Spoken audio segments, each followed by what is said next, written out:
Basically, I am practicing in criminal law in West Bengal. I work primarily at Calcutta High Court and the district courts primarily, and yeah, that's it.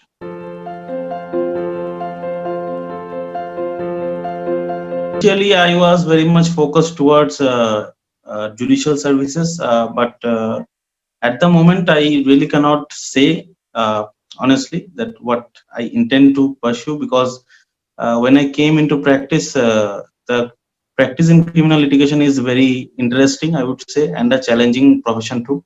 So at this moment, I cannot really say. It is highly possible I would pursue litigation itself.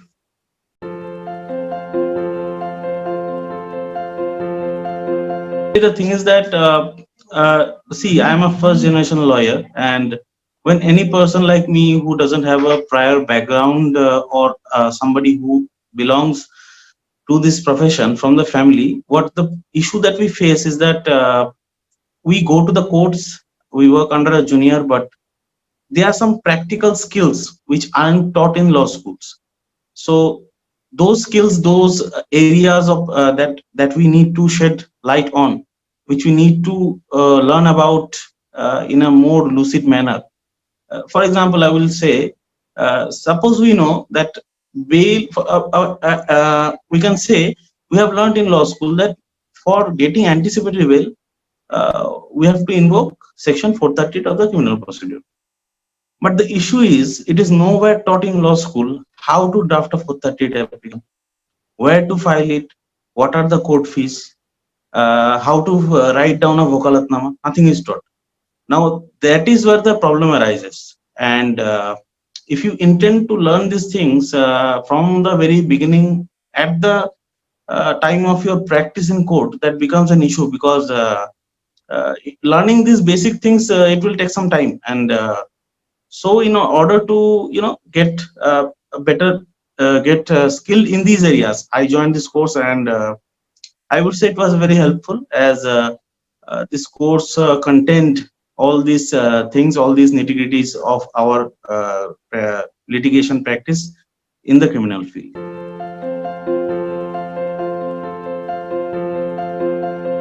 As a criminal defense lawyer, the first and foremost thing that we need to do is to apply for the bail for the accused person.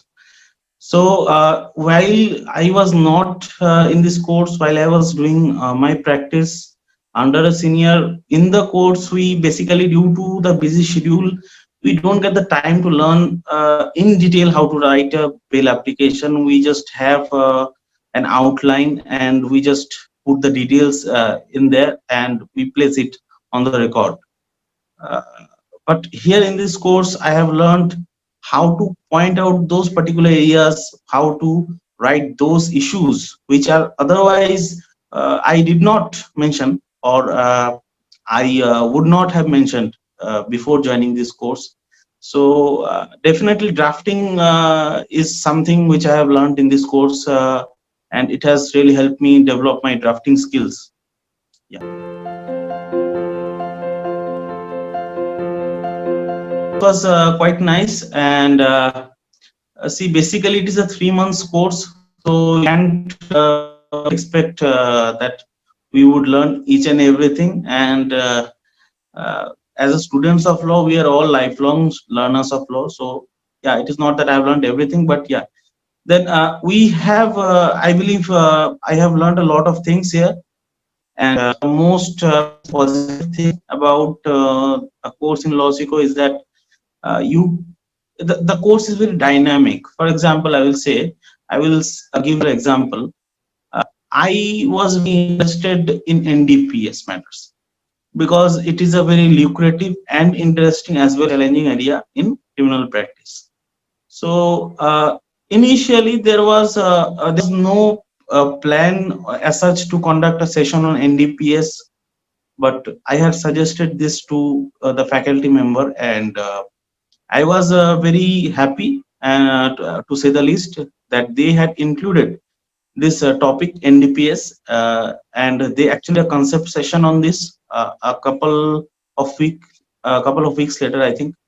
and it really helped all of us. I believe all of the students. It helped us to learn about how NDPS matters are dealt with, and yeah, so that is the I would say that is the most positive thing about Losico, that they are very adjustable. They are always flexible, and they like to add new materials into the syllabus, and not a strict one like other, say, universities or such, as you have a packed up schedule and you cannot go away from it. But yeah, nothing like that.